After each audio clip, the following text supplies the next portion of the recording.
What would you say are your core values that kind of guide and dictate how you run your business? So we have 9 of them, but my favorite one, well, there's 2 of them. One of them is be obsessed with providing a 5-star experience. If we don't have a 5-star experience with that client, we will go back and do a debrief of why it was not 5-star and what we can train to do to be that 5-star, because that's our goal, is to always do that. Because if you do that, you'll always stay in business.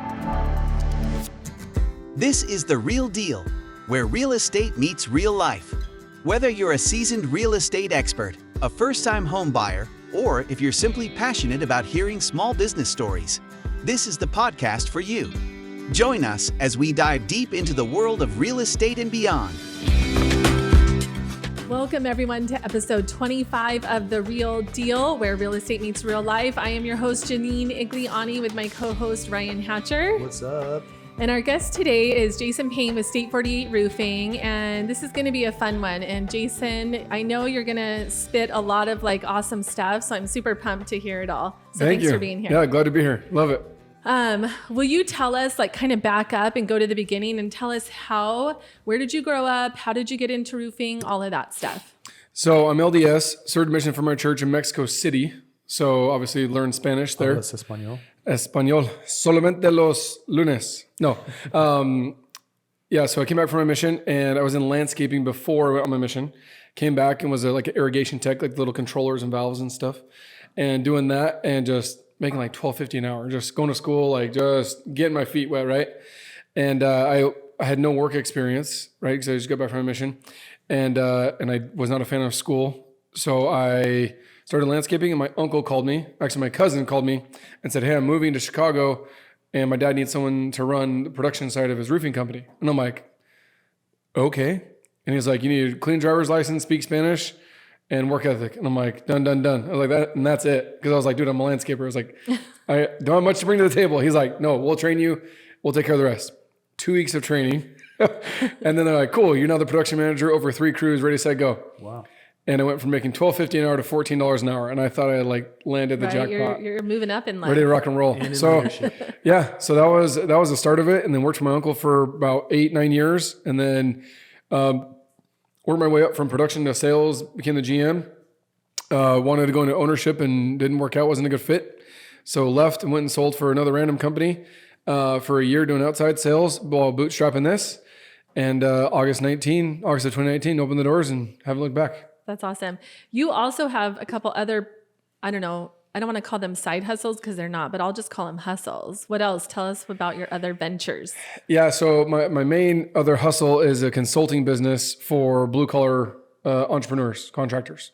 And so I help them scale. So anyone doing anywhere from $250,000 to $300,000 a year in revenue or more, and they want to scale. They want to get out of that owner operator, especially in the blue collar game. Most of them come from the technician side of things, and they never learn how to be a business owner. And so what I do is I teach them how to run a P&L, from QuickBooks to CRM to you name it. Hiring their first employee. Yeah. Normally there's just been an employee, they've never hired an employee. Yeah. Leadership skills, they never had to lead. Yeah. They were just like, hey, here's 3 or 4 calls, go out and do, whether it's HVAC or roofing or plumbing or solar or whatever, and help them scale. So that's my true fulfillment part is it's so fun because that's generational changing, right? Sure. I mean, roofing's awesome, and I have 80 employees, and I love working with them and providing a living for them and helping our power partners, right, in that space. But the consulting is just another love that I've just really embraced. So how do you help? Cool. How do you help somebody scale like that? You talked about profit and loss statement. Yeah. So P&L. So the first thing is most of the time it's leads. So the very first thing, what are you doing to generate leads? So first thing, I did over $3.1 million last year from organic social media, right? So Facebook and Instagram, not even paid ads. We generated over $3 million in revenue just by posting, doing Facebook Lives. Can we talk about that for a second? Because that's one of the untapped, but the easiest thing, Ryan and I were just talking about this morning, it is the easiest thing to do and it's free. Yes. Amazing, right? Yeah. And all you have to do is literally just show what you're doing. And oftentimes that's enough. But then when you get really intentional with it, that's when the magic can really happen. And again, it's free. It kills me. I know I'm speaking to the choir because I need to be better about it. But yeah. Well, just like a podcast, right? Like this is, I mean, apart from like some tech stuff and what setup, like it really is free. So I have 53 episodes on mine, and it's sexy business status. Sexy business status. Yeah, shout it out. And it's been, and so, but that's what it is. And it's free content. So it's multi-purpose, right? Or repurposing. And so it's, social media has been huge because, I mean, when you do a podcast, you have one or two people, right? You have a phone call, you might have a handful of people. A Zoom, you might have a couple dozen maybe. But where can you go and talk about anything for free and talk to thousands and thousands of potential clients for free as many times as you want? Right. It's not pay-per-click where every time they touch a button you get charged, or you have this big marketing budget. Like literally, it's this multi-billion-dollar phone, you know, in your pocket that is a device that we underutilize like crazy to go and talk to either our friends and family or our potential clients, our previous or past clients, right? And who's not on social media, right? Even the baby boomers. I mean, they're on either Facebook or Instagram. Yeah. Well, and one thing that you do really well, and we've talked about this, is you take that one episode, and then what can you do with that now? You can break that up into little bitty chunks, and it's now 100 reels, right, or more. Yeah. So literally I pull out a minimum of 10 reels or clips from the episode. So there's 500 pieces of content. Nice. So if I were just to stop, and I didn't start that till April. So from April till, you know, beginning of November, over 500 pieces of content. That's crazy. And I all the way still buy it for free. I mean, if you wanted to, you really could chop up your own podcast for free, right? But that's what it comes down to. But the best part is, and I think you do this really well, is you just document your journey, right? Yeah. I'm married, I have kids, we go to the lake, we have softball, we're up at NAU, we're doing all, like, that's what people want. People, and then apart from like, hey, here's an open house, or you're doing a canned food drive, right? And so you're just documenting, I got goosebumps, you're documenting who you are as a person, and that's where the genuineness comes in. And with people that have such saturated markets like we do, I mean, you really got to stand out. And that genuineness, people don't want to work with businesses, people want to work with people. Yeah. And when they can really build that trust, that's where it's a game changer. Sure. Well, people want to work with people that they know, like, and trust. And social media allows you to do that. It allows you to show up and show off. It allows people to get to know you on a personal level.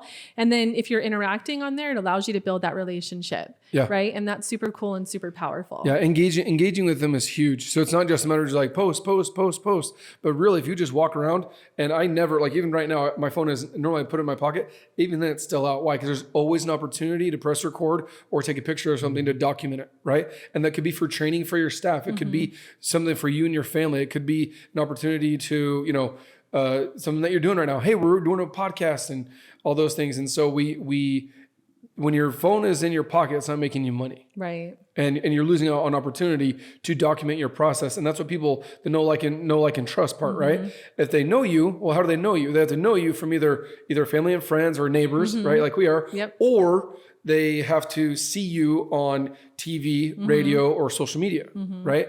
Or email, right? And so there's different ways of doing it, but it's huge because when you truly understand the power of social media and the fact that it's free, I don't know if it's going to be free forever. Right. And so, like, dude, eat it up while you can. Yeah. So speaking of the podcast, you said how many episodes? 70? No, 53. 53. Okay. So what in advice, 6 months? Yeah, that's pretty amazing. So you shoot multiple episodes a week then? Or one a week? How do you do it? Well, it's supply and demand. Sometimes I get it like 3 in a row. Sometimes I'll do 3 in a day. Sometimes I'll do one. I try to shoot for a minimum 1 a week. That's 50. Yeah. Alex Ramosia says the average podcast doesn't really get any momentum until the 21st episode. So if you're doing 21 or less, you're really not going to get anything there. 25, here we and go. The average, most people that start a podcast, similar to writing a book, like 98% don't actually finish it once they start it. Yeah. Podcast, he said, if you don't get to 21, you're not going to ever do anything with it. So what advice would you give somebody who's just starting out in the podcast world? I would find your power partners. Okay. And I would say, hey, come on my podcast. Cool. And so I do that, and then just do as many of those possible, or previous clients. So testimonials tell the story. There's already credibility and rapport there, right? Local people. I know you just did one with the principal of Centennial, right? Huge. So get local, right? I love what on my podcast we were talking about how we Coach Nikki T, my business partner. Talks about going deep and not going wide, right? Like the bridges and the place you guys are going and where you're farming, and same thing with mine. Like, Why do I still live in Power Ranch? I'm in my 4th house in Power Ranch in 10 years. I'm not going. Why? Because this is where I want to set up shop. Right. And so find the people that also are doing that. And so the community members around there, there's Higley High School just down the street. You have 2 elementary schools. You have the HOA, bring on, and there's different parts of the HOA, right? You can bring them on, and the local fire department, right? Get all those guys involved. And just right there's 20, 30 people just like that. Apart from people that you do business with outside of your actual industry. So you don't have to have fancy equipment, all that stuff, right? I can't, depends on, the answer is no, by the way. You literally can just use your phone. But I mean, for less than $5,000, you can get an entire dialed in setup. And then it's a one-time thing and you're done. Let's talk about your business, Jason. So I know one of the things that I really love about what you do, and you've kind of touched on some of those, is what we would say your core values. So what are those? What would you say are your core values that kind of guide and dictate how you run your business?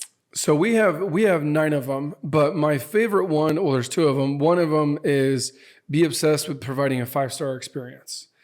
And I love the word obsessed because I feel like there's a lot of mediocrity and a lot of average actions with your spouse, with your kids, with your business, in the community. Everybody's just out to sue everybody and everybody has their guard up. But when you can really be obsessed, and we think obsession is a bad thing. What if you're obsessed with date night and obsessed with, making your spouse your number one priority? What if you're obsessed with being the number one agent in your space or the number one roofing contractor in the state of Arizona?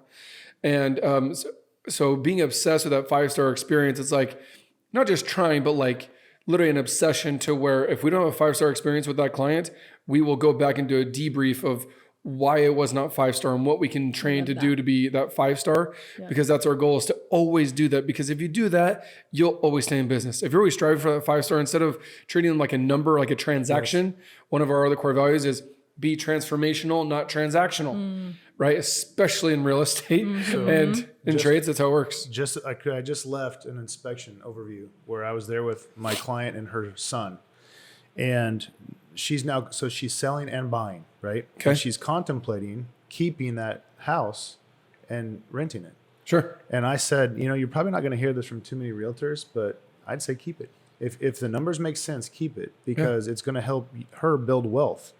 And even though that doesn't really help us in the short term, we're more about that familial long-term relationship than we are any transaction. So I love that. Yeah, no, that relationship marketing. Jordan Adler's been on my podcast. He's been on my stages, and he is like the king of that that relationship marketing, to where you're not just one of your power partners. You're now friends, right? And like, hey, out of work, if I'm in a bind, I can call you. I can reach out to you. I can collaborate with you. We can do other things, and that's really been a big thing for us. Is because everybody, you get that vibe. Oh, for sure. You get the vibe at the gas station. 100%. Like, and the analogies that I use, I mean, go to Burger King, McDonald's, and then go to In-N-Out.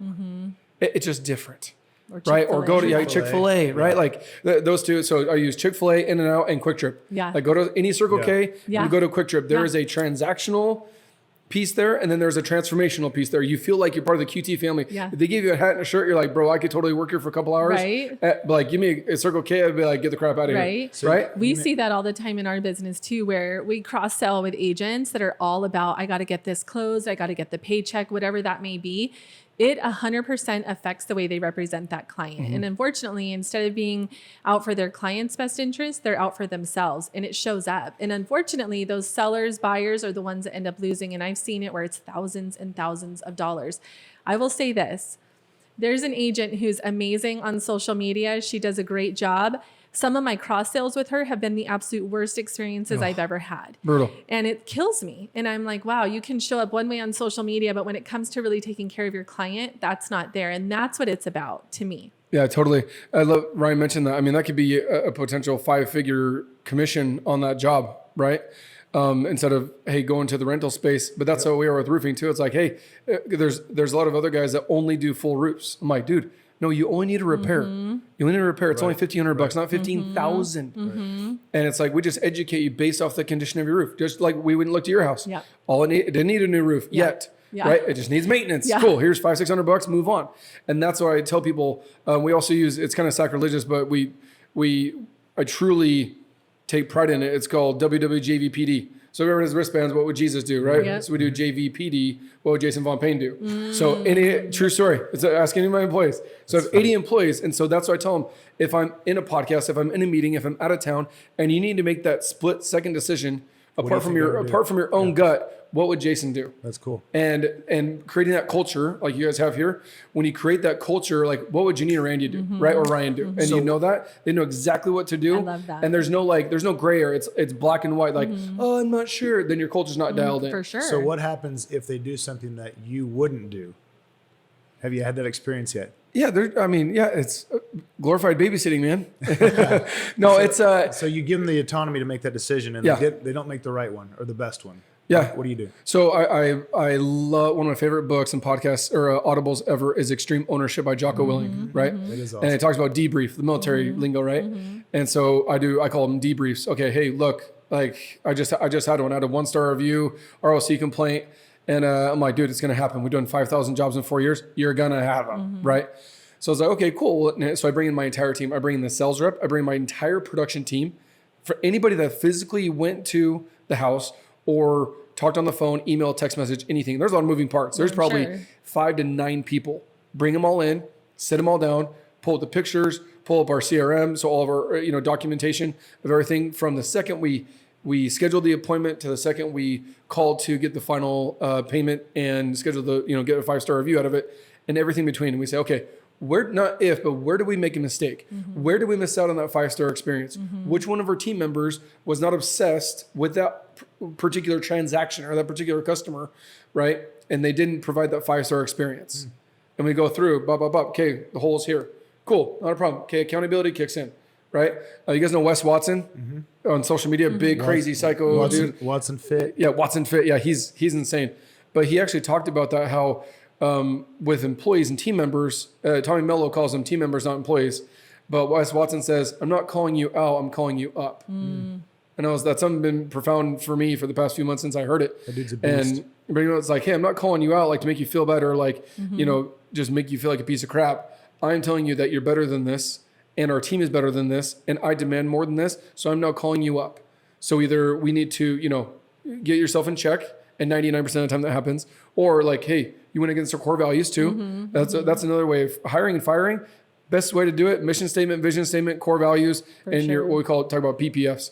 But that's been the biggest way to do it is go through, figure out where the whole, just like you guys, you have a ton of steps when it comes to buying and selling a home. Which one of those steps did we drop the ball? Yeah. And we figure out, okay, how do we not drop the next time? Train on it. I'm a master of recording. So all of our trainings are recorded. Then we can send it to them. So when we hire the next person that takes over that role, hey, here's where we had a 1-star experience or a poor experience in this particular department. Don't do this. Watch this meeting. That's great. It's a 30-minute meeting, 10-minute meeting, whatever, and make them watch it. That's awesome. I think it's so important. You talked about your team, to really pour into your team. I know my team's love language. I know their Enneagram number. Like, I want to know all of those things so I can better serve them. So is there anything, Jason, that you do to really care for your team that you would say is different, unique, special? So similar to what you guys do. So I give full credit to Brandon and Natalie Dawson, Cardone Ventures. I'm a mentor, they're a mentor of mine. And one of the things that they teach, and it's actually in Natalie's book called Teamwork. Any business owner should read that book, by the way. It is phenomenal.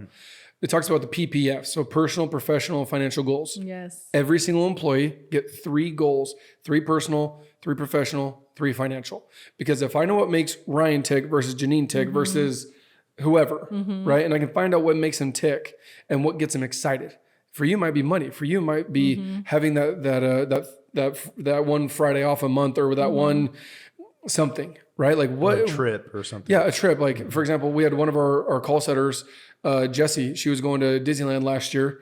Instead of giving her just like cash or like instead of like, hey, here's a raise, like, cool. Well, there's a couple $100 more in my bank account this Friday. Whoop-de-doo. Instead of like, hey, here's Disney cash, or Disney bucks, what do they call them? And we gave her X number of dollars for that to go on her trip. Yeah. Cool. I knew that because I knew exactly what her goals were. to go from here or there. awesome. And then having professional ones is huge too, because you never want to have capacity issues in your business. You always want them to be able to grow into that next level of leadership. Okay, well, hey, you're right here. Your next goal should be here. And what we need to do, whether it's in 6 months or 6 years or whatever, to get to there. Then you have so basically your business goals or work goals. And then you have your financial goals, right? What's their financial situation, right? Some people are killing it. Some people not so much. Some people are just trying to pay off their credit card or pay off their house or pay off that car. Maybe they're older and they have kids that are going to school. Like, dude, college baby, right? So when you figure out where it's going from there, you actually use those goals as leverage to incentivize them for good work instead of the dollar amount. Yeah. And instead of just actual cash, because we all get cash. What happens? It's gone in seconds. Yeah. Right. That's why, so in the roofing space, our suppliers, you can do cashback rebates or you can get a trip. And I've never taken a cashback rebate because it goes to my bank account. Right. My wife's going to spend it. Dory, my CEO is going to spend it, right? Or it's going to get absorbed in a bill somewhere, right? And I'm like, and that's a joke that I use. Or I can go on a trip. Like, so they take us to Costa Rica for 5 days, and I get to go with my wife. So now I'm going that route. So figure out those PPFs. That's been the biggest, implementing core values, hiring and firing based off of core values, and those PPFs have, because you're running 80 employees. It's not, that's hard. Yeah. There's a lot of people there. Who came up with the core values? Actually, I sent them out to my team and I said, hey, we don't have core values. I'm being a hypocrite because I was like, hey, do you have core values? I'm like, we didn't have core values. Yeah. Like, we had them in our brain. Yeah. And like verbally, like, hey, blah, blah, blah. So I literally sent, we have a whole like team group thread. And I said, hey, everybody give me, 2 or 3 core values. So we had like 30 of them, narrowed them down. And then me, Heidi, and Dory picked them and laid them out. That was our team meeting a couple of weeks ago. I had already wrote out what I believed our core values were. And then I went around the room, the table, and so many of them overlapped. It was super cool. I was awesome. like, I love that our whole team has that same vision, because that's so important. It shows up in how we show up, how we take care of our clients and all of that. Well, it's funny because the core values, they talk about how you want your core values to be like, if you could define someone that works in the business and what they do and who they are and what they represent here, what does that look like? Pop, pop, pop. Those are your core values. Is that person obsessed with providing a 5-star experience? Are they trying to be transformational with the client and not transactional? Are they trying to stack their wins? So are they working on themselves personally? Are they contributing to society in all aspects? Or are we giving back? Or are we doing food drives? Or are we contributing to those things? And that's kind of your business avatar and those core values. It's awesome though. So when we asked everybody, a lot of, if they're not aligning, that's bad. Right. Right. But you should definitely have some overlap for sure. So let's talk about stack and dubs, okay? So one of my favorite questions to ask. Stack and dubs, you're such an athlete. I love it. Yes. One of my favorite questions to ask, she knows this, is especially those that hustle, that really get after it and that are trying to be 1%ers in whatever they do. What are your non-negotiables? Like, what are the things that, and I know some of them already, but I want you to say them. What are the things that you do that are non-negotiable in your life? Okay. That I do? Yep. Some of my non-negotiables. Like, say daily habits, your practices. What are they? Work out every single day. Okay. Every single day. And then some sort of prayer, meditation, just quietness. Like I actually did before I go into the gym. It's about 10 to 15 minutes. I just turn my truck off, turn my phone off, turn everything down. So my kids aren't there. My spouse isn't there. Clients aren't awake yet. Employees aren't awake yet. It's just me having that 5 or 10 minutes just to truly sink yourself into the ground and with whatever God that you worship, and just really honing in on that. Exercise every single day, non-negotiable. I don't care if you're on vacation. I don't care if you're sick. Doing something, even if it's just a walk, go outside and some sort of exercise. Daily training is a huge non-negotiable for me and our employees. Like what? So we use Cardone University. Okay. There's a bunch of them. So sales training. Sales training. Okay. Yeah. So it's not just sales. Theirs is actually more well-rounded. So it could be an AR person. It could be a call center. It could be an admin assistant type. It's not just like a sales team piece. Obviously they focus on that from follow-up to cold calling to door knocking, all that kind of stuff. But they cover everything in there. But some sort of training for 10 to 15 minutes every single day. That training is absolutely huge for me. And then posting on social media. Every single day, non-negotiable. I don't care if it's a reel. I don't care if it's a post. I don't care if it's a repost. I don't care if it's a hashtag throwback Thursday, any of those things, but some sort of content. And you have Afton and a couple others that you've delegated some of that to, but you do a lot of that yourself daily, right? Yeah. So the other part too is So I'm huge on being an entrepreneur because a lot of people don't want to own a business. They just don't. They don't want the risk. They don't want to be like, so, I mean, full disclosure, I have $100,000 a week payroll. So every Friday, $100,000 comes out of my bank account and goes to my employees, apart from vendors and taxes and truck loans and all that crap, literally just to our employees. And people don't want to take on that risk, but they want a place where they can call home, they can set up shop. But you're not a slave and you're not a worker bee and you're not just another cog in the wheel. You are actually an asset to the business. And so learning to be an entrepreneur in the business is huge for me, but that starts with personal development. And that's something I'm huge on. And that's what you have to do. So exercise every day, work on your mental health every day, getting, and be training every single day. Because we do it in elementary school, junior high school. Some of us going to college, some don't. And then what do? We stop training. We stop trying to get better. And we do the bare minimum to learn like what our task is in our job. And that's the only thing we focus on because we have to know how to do our job. And then we stop. Well, I think I don't like stagnant growth. For sure. Well, in any industry, especially as technology continues to evolve, is always going to be changing. And so that's something for me that I really challenged myself on this year is to always be learning and learning from others. Like I have my favorites, don't get me wrong. But this year I stopped with my coach that I'd had for a while. And I said, I'm going to take a year and I'm going to just listen to a bunch of different things and see what do I connect with? What can I learn from? And it's been really cool and really inspiring to hear different things. I don't agree with everything that I hear, right? Sure. But I'm able to take it and learn it and then implement it. And it feeds me. Just today, I sent Ryan, I don't know, what was it? A podcast? Yeah, right. It was a podcast I had listened to. I'm like, here, this is awesome. I am always listening to things, trying to learn, trying to get better, trying to challenge myself. You have to do that as a business owner, and especially in today's day and age. Yeah, that's one of my non-negotiables is the personal development. We call it reaching your personal development through your PPFs, right? So you should always be looking for that goal. A lot of us, our team members, don't have goals. People just don't have goals. Most people in general don't. They don't, and if they have them, they're not written down. And the very few that are writing them down, they accomplish some of them, but they're not being intentional about hitting those goals. And so that's huge for me. I just tagged you in a Gary V reel I think it was yesterday. Yeah. I was like, dude, Ginny has totally reminded me of you. Yeah. He's talking about real estate. And I was like, hey, but that's, and I can tell just in a matter of a 5-10 minute conversation with somebody, if they're truly training and trying to get better and improving. But if you're not willing to do that, I won't even hire you. Like that's a non-negotiable. So if you have to train every single day for 10 to 15 minutes, that is a non-negotiable. If not, you won't work for me. Plain simple. Yeah. So talking about changes and things like that, and kind of going back to the roofing industry, have there been changes that you've seen in your business industry, all of that, and the way things are done? Yeah, big time. So right now is the best time to take a market share in roofing because a lot of people are going out of business because people don't believe in marketing and advertising. They bank on Mother Nature in roofing. They wait for my uncle said this too, and it's public. Like I remember him saying, well, we'll wait for it to rain. That was like his marketing strategy. Right. And I was like, not so much. So when I started Save 48, it was like, I'm going to build $1 million minimum a month business with zero rain for 12 months. So no rain for 12 months. Can I continually do $1 million in revenue? And so far this year, I've done it 9 out of 10 months. I love that. And it's been a huge factor because when you truly understand the power of marketing and advertising, roofing contractors, like I said, most of us come from roofing. I didn't, right? I came from landscaping or literally nothing. So I didn't have anything to come from. But there's a lot of guys that are second, third generation roofers that they literally just came up swinging, swinging a hammer and, nailing down shingles, and they didn't learn the business side.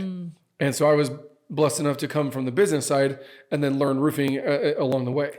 That's us in the real estate world. There's so many people that learn how to go and sell a home, but what they forget and what gets a lot of people in trouble in real estate is they don't manage their business. They don't run it like a business. So they're not saving for taxes. They're not running a P&L, right? They're not doing those things. They're just getting their checks, cashing it, and going about the next deal. Yeah. And that is a big recipe for disaster. Yeah. And I love that you pour into that. Yeah. Yeah. Marketing, advertising is huge for me because that's what keeps any extra dollars that we have. I have this much I need to live off of. Anything else goes back into marketing and advertising because that's how you generate leads, generates you revenue, and you want to have that consistent cash flow. At the end of the day, like you're cutting checks for 80 employees, right? You got to make sure that. And that kind of goes into, because you're also very generous when it comes to the community, Jason, and you do a lot. So where does that come from? So that actually comes from my parents. So my mom and dad have been, since I was a kid, anytime there was helping somebody move, doing can drives, doing water drives with water bottles and stuff like that. Literally just putting away the grocery cart at the grocery store, picking up trash. I was just in Louisiana with my son for a bucket list from my dad to go to a SEC football game. Literally just got back yesterday. That's cool. And we were coming back out of a Walmart when we got some groceries. We were walking back and there was a piece of trash in the parking lot. And my 8-year-old son, Cash, I didn't say anything to him. And literally on his own, he goes and picks it up and puts it in his pocket because there wasn't a trash can close to the parking lot. Yeah, and I didn't say anything, but I was like, internally, I'm like, hey, but we call it caught, not taught, right? And so that 100% comes from my parents. That's awesome. Like, give Zig Ziglar, right? B&I, givers gain. And so all those things are like, do just give and give and give and give. And I say this all the time, right? Come from contribution. You don't even have to ask for the business. But when you're all about how can I help you? What can I do to serve you? They naturally want to reciprocate that. And you don't even have to ask for it. It's awesome. That's funny. I first met you at a church camp out. You were cooking breakfast. Oh, for real? At Trek. Yeah. Yeah. Yeah. So we cooked for 450 people. And I mean, 3 or 4 days, basically an entire work week, right? Went up there and I didn't get anything in return. I wasn't like wearing State 48 stuff. I wasn't, it's when as long as you continue to give, you'll always get, always. And you do it with a servant heart too. Not like, well, if I give this, I'm going to get this in return. It's like, no. This is just like, I'm going to give this as much as I don't like Dave Ramsey. He talks about that as like, when you're going to gift something, like, treat it as a gift, like give somebody money. Yes, don't do like, expect it don't expect it back. Right. Be like, this is a gift. Mentally check it off. Right. Whether it's $500 or $50,000. Right. I'm never going to get this dollar back. And so that's how I am like, hey, I'm giving this. I don't want anything back. I don't want to post. I don't want a shout out. I don't want a picture. I don't want, if you want to choose to do it at your own heart, totally cool. Yeah. I just know in my heart that we give back. We just did it this weekend. All of our employees went and helped out. We donated a roof for a family in a wheelchair and on downtimes just here in Gilbert. And we just put it on a brand new roof and helped them do some stuff. So it was cool. That. And then it feels good. Oh my gosh. It feels good to do business feels that way. So good. Yeah. And again, to your point, sometimes the things that I've done or we've done in silence that we haven't broadcasted feel the best. Yeah. Because right? What were we going to say, Ryan? That's probably the most important lesson I've learned in my life. That when you sacrifice for somebody else, you're going to be blessed, period. Yeah. Yeah. And that's pretty much how we and if you go into business like that, then you're naturally going to be transformational, not transactional, because you're not there for the $10,000 rip. Right. You're there like, okay, cool. Like I've had plenty of opportunities where I know dudes that had money in the bank. And if I said, hey, it's 20 grand, they would have cut me a check for 20 grand and said they'd cut me a check for $600 for 10 broken tiles. Right. And I totally could have done that. But I was like, I always take my hat off. I'm like, hey, is it okay if I take this sales hat off? If this was my mom's house, this is what I would do, X and Y and Z. 100%. When you come at it about that of like trying to do what's in the best interest for the client and not for yourself, there's always going to be abundance. Always. Yeah, I love that. Yeah. And I think it shows up and people feel that. And then, like Ryan said, it just naturally comes back around. At the end of the day, and it's probably like this in your industry, like our reputation precedes us. And that's why it's so important that we maintain really good relationships. And I think that's something that you've done really good, Jason, owning, I messed up, I should have done this. And then how can I make it right? And really going after that. And I have a lot of respect for that. Because I think, we're not going to always get it right. There's going to be times. Full transparency. I had a deal with Janine 5 years ago that I dropped the ball on and I totally effed up and made a mistake. And I had to own it. And I had to sit down and like, hey, Janine, like, dude, my bad. Like straight up 100% my fault, and had to own it. And some people just don't have what's the nice word of saying it? They just don't have what it takes or the humility to just go say, hey, like 100% my fault, my bad. What can I do to make it right? And sometimes you can't do anything, but at least offer to make it right if you can. But like having the being intentional about making things right. If you make a mistake, like that's why I've never had an ROC complaint ever. 5,000 jobs, never had one go through because I'll do anything to make it right. And it's not cutting a check either. It's simply just hearing the person out. Hey, we're to make a mistake. What can I do to make it right? Sometimes you can, sometimes you can't. And when you can, make it right. And so when you do that and you do it over and over and over again, and your employees and your team members see it, and then the community sees it, like, dude, he'll never do you wrong. For right? sure. Well, are we gonna mess up roofs? Guaranteed. For sure. Probably in the next month, we might mess up a roof. Cool. Totally okay with that because we're humans and we're allowed to make mistakes, right? But what you do after the mistake is really defines your character, who you are. And every business is going to fail at some point, something, right? Yes. And so one of the most important things I ever learned in my previous career was having a plan for service recovery when that happens. So what do you do when you recognize that somebody's unhappy because somebody along the line dropped the ball? Yeah. Right? So it's cool. So it's funny you talk about that, how Ryan, on your shirt, you only have two names. You have the person you work for or the company you work for. Maybe it's yours, maybe it's not yours, right? But that person cuts you a check every Friday and you have your name, right? Those are the only two things. And so I always tell people, even if you're not in a State 48 truck or you're at Walmart or you're at church or you're somewhere else, you are whoever you're employed with, you're always carrying their name no matter what. No matter where you are, what you're doing. So I always tell people, if you work for me, you work for me 24/7. Like, what does that mean? I was like, you represent me. Be an example. Be an example. Yeah. You always represent my name. Even if you're not wearing it, you're always representing me, because they're going to say, well, what is that person attached to? It might be a religion. Yep. Well, right? I was going to say, there's one more we're always representing too. So Right. Always. Yeah. Right. And so that's the thing, like when you go with it at that approach, I'm like, and I always tell people, don't F with my money and don't F with my family.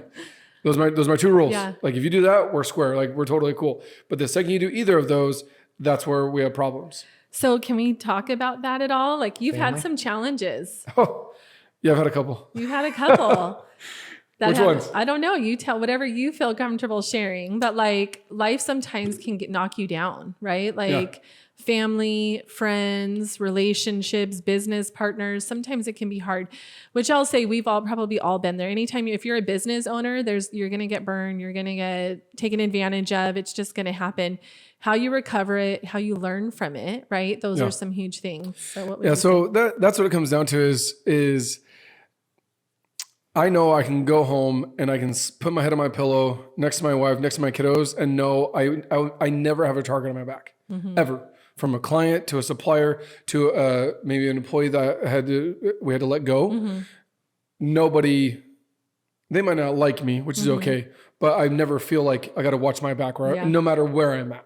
Even with competitors, from roofer to roofer, if I'm at a supply house and there's other roofers there, I don't ever feel like I have a target on my back, because I will never burn a relationship unless I know I burned it, and then I'll try and go fix it if I can. If I can't, then it is what it is.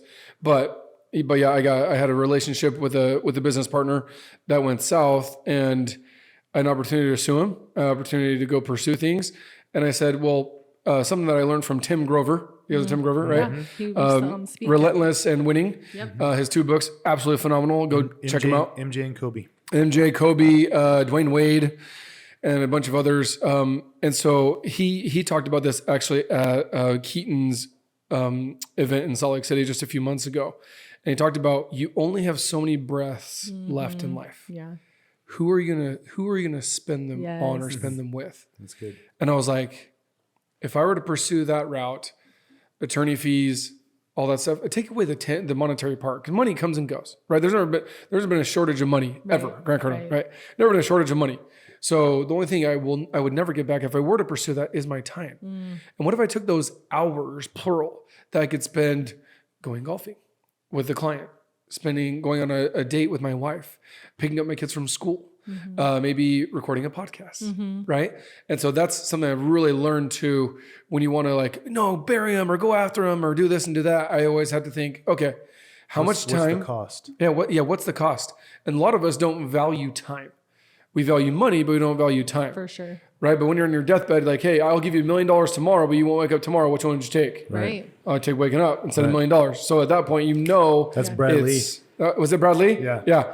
And that's what it comes down to. When you truly understand that, it's like, okay, there's only so many hours in a day. Who do I want to spend them with you get very, very dialed in, get intentional For sure. of who you want to spend them with. Which goes to what you said at the beginning, where you talked about being all in on your business, right? Being obsessed with it. But one of the things that people rarely talk about is it doesn't mean that you're always all in obsessed, right? It means when you're working on your business that you're all in and obsessed with it. When you're with your wife or your husband, you're all in and obsessed with that person.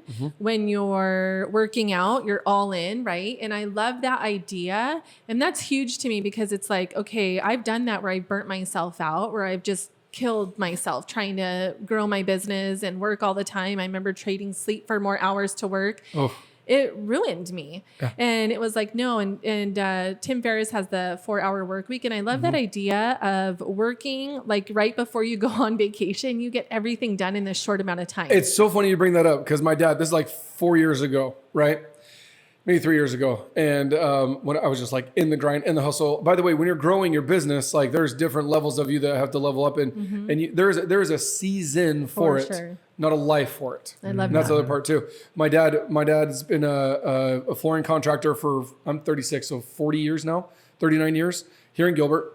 And he and I joke about, we go to the dunes, or we go to Mexico. He and I would both have to work 100 hours the week before we go on vacation.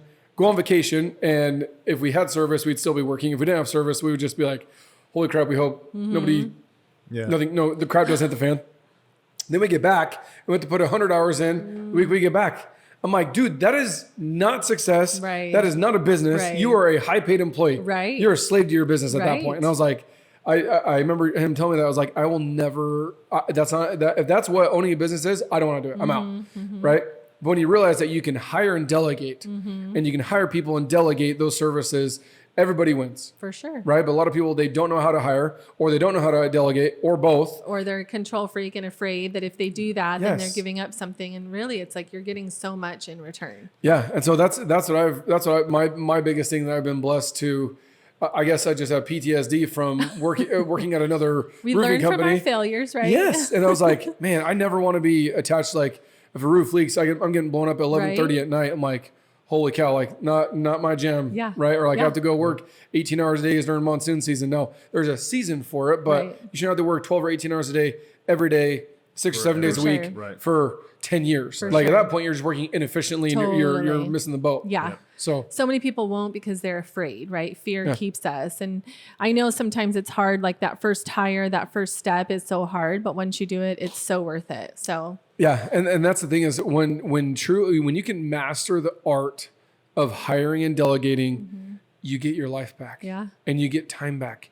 And you can go do whatever you want, whenever you want, and still be efficient, still take care of your clients. Like, I'm not working, cool. But my clients are still being taken care of. Why? Because I have a team and because I have a business. Yeah. A lot of us think because I have an LLC, I have a business. No, you don't. Right. So Tommy Mello teaches this. He said, take your phone, put it on airplane mode, or literally turn it off. Yeah. Put it in your nightstand. Yeah. And go to Hawaii, go to the Bahamas, go to Costa Rica, Aruba, go wherever you want. You can go to San Diego for right? Go anywhere you want. Go to the White Mountains for 30 days. Oh. Wow. No iPad, no laptop, no cell phone, no service, no nothing. You cannot touch your business in any way, shape, or form. Just your spouse and your kiddos. 30 days. What happens to your business? Yeah. If it's not growing and thriving, not that you don't have a business, you have work to do. There's an opportunity. Absolutely. Yeah, massive opportunity. So when you truly do that, and I can honestly say within the past 12 months, I've been able to do that, to where I can literally go out of town for a month. Wow. And I have a team where people will call in. I have systems and people set up to take those phone calls, to an amazing sales team that's kicking awesome. butt. We just had our 6th sales rep just doing $1 million in revenue. Yeah. It's cool for them. Some of those guys have never made 6 figures in their life. Yeah. And I'm like, hey, it can work for me. I was like, now I'm just passionate about it. Like, dude, I want to help you. You've never made 6 figures in your life. I want to help you do that. Come work for me. It. Come sell for me. I'll help you do it. And love every it. one of them have been able to do it. That's then awesome. we have an entire production team of, 40 guys that will go put on roofs day in and day out, Monday through Saturday, kicking butt. And then our AR team and Dory running the whole back end and everything in between. And literally to where I could go out of town for 30, I don't want to, by the way. I love working. I love what I do. But like the fact that you can, and if you can't, then that's where you do an audit. Right. I literally get a dry erase board, right? Get a mirror, do it in your own bathroom mirror, right? If you don't have an office or a glass mirror, and just get a dry erase marker and just be like, okay, cool. If I can't, why not? Well, because when they call you, are they calling your cell phone or are they calling the office cell phone, right? And who we call it the 20. Who taught me this? Maybe it was Brandon Dawson. The 2,500 rule. So write down all your tasks.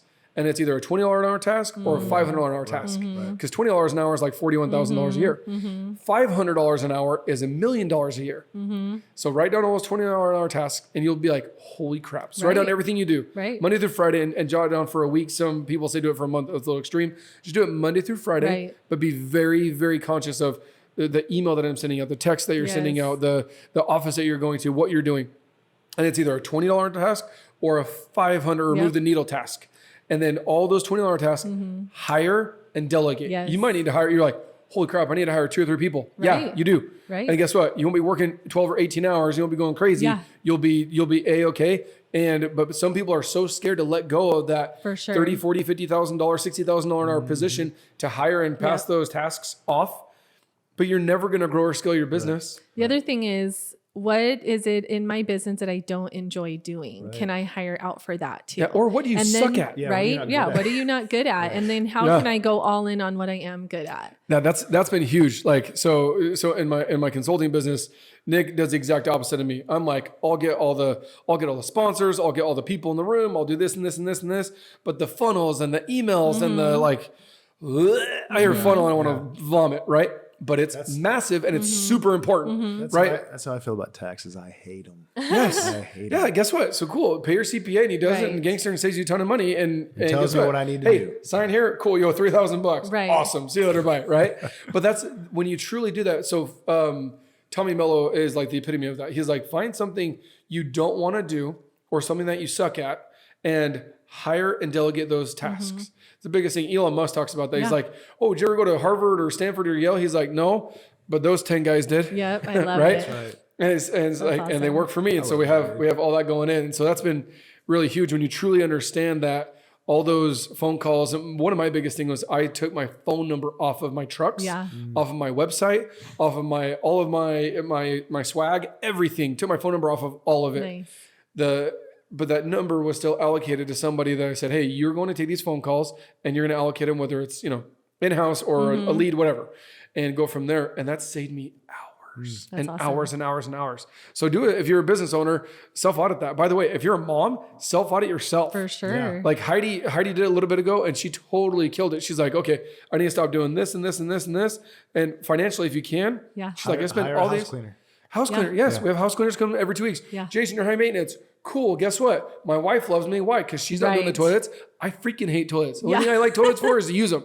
I don't like cleaning them in any way, shape, or form. Cool. And I don't like mopping. And dishes. I like dishes. Not a problem. Doesn't bother me at all. But like, I can take those 2 hours back every 2 weeks and exchange it for a couple $100 and we go move on.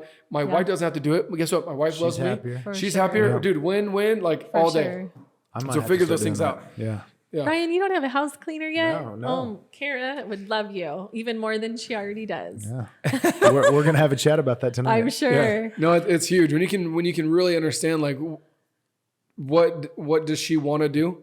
Not what does she have to do? And find out what she wants to do and support her in doing those wants. That's a great thought. I mean, I know how badly she hates to come up with a meal list and then go shop for it every week. Maybe we take that off her plate somehow. Right? Yeah. So meal prep, like you figure out how much. So was it Ryan Pineda? I think it said it. How he's like, okay, figure out how much. Maybe it was Chris Crone talked about how much time you spend going to the grocery store, getting all your stuff, I think it was Ryan, prepping the meal. Right. And I'm not saying you have to meal prep every meal by any means, but some people like my wife hates cooking. Cool, not a problem. Like Uber Eats, and you can get healthy meals in Uber Eats or Postmates or whatever. Yeah. And so it's like, cool. So instead of her spending something that she doesn't want to do, and by the way, take 4 kids under 12 to the grocery store. Right. Guess what? She comes back, pissed off mood, and she knows to cook it. Yeah. And I'm like, dude, lose. And I was in a bad mood. A triple loss. You're in trouble. Right. Dude, you're 0 for 3. You struck out. Yeah. And I'm like, crap, I don't want to do this. Yeah. Or flip it and like, hey, $40 in Postmates or Uber Eats. Like, boom. And everyone's She's happy. She didn't have to go to the grocery store. Everybody got to stay home, right? The meal's there. It's hot. It's warm, ready to rock and roll. Guess what? Win. That's awesome. Dude, all day. So you start doing those self-audits. You're like, oh, is it worth it? It's not worth it. Yeah. That's how when you truly call it Buy Back Your Dan Martell has an amazing book called Buy Back Your Time. Yeah. Absolutely amazing book. And he goes through several of those different scenarios. That's awesome. Carlos Reyes does it. One of my buddies talks about dog poop. He has two Rottweilers and I think That's a Frenchie. another So he has 3 one. dogs, right? He's like, dog poop is like, oh, you're so lazy, you're so this and that. He's like, no. Think about it. And you're 3 dogs and big dogs. So it's Yeah. not little turds. I mean, they're adult-sized turds. They're big turds. And he talks about how, every day or every 2 days he has to go do that. It was like, or for $100 or $200 a month. He's like, he says he gets 7 hours a month back. That's awesome. Wow. What if I said, hey, so it's, lack of better words, 1 full workday. Right. Okay, 1 full workday, you have to pick up dog poop. Yeah. What if I say, okay, Ryan, all you're doing this Friday is you're going to go in your backyard and just pick up dog poop for 7 hours nonstop. Yeah. Negative. You're like, bull crap. I would never do that. Right. But we'll do it every couple of days Right. for 20 or 30 minutes. And so you do that times 4. And instead, what if you said, hey, 7 hours to go to the lake? You have a boat, right? Go to the lake. Or 7 hours to go up north. Maybe Yep. it's to prospect. Maybe Yep. it's your podcast that you wanted to start, but I don't have Yep. time. Cool. I just bought you 7 hours back Yep. in exchange for $200 for picking up dog poop. Yeah. Which that's also totally random, but good note for a kid is like, hey, that solve a problem. So go start a dog Yes. picking up poop business and you'll solve a problem, make like some that. money. Yeah. We You're talk to awesome, people, Jason. figure out their problems Yeah. and then provide a solution Right? and then just That's attach it. a dollar amount to it. Yeah. Game And changer. you can be the one generating the leads and then have your sure. buddies go pick it up. That's even better. Oh, Jason, I feel like we could keep going, but this was awesome. Thank you for Absolutely. spending time with us, for sharing and being so open and all of that. We appreciate you. We appreciate your partnership too. So Yeah, thank you. absolutely. Not a problem. Appreciate you guys. Jason. Yeah. Thanks for listening to The Real Deal, where real estate meets real life.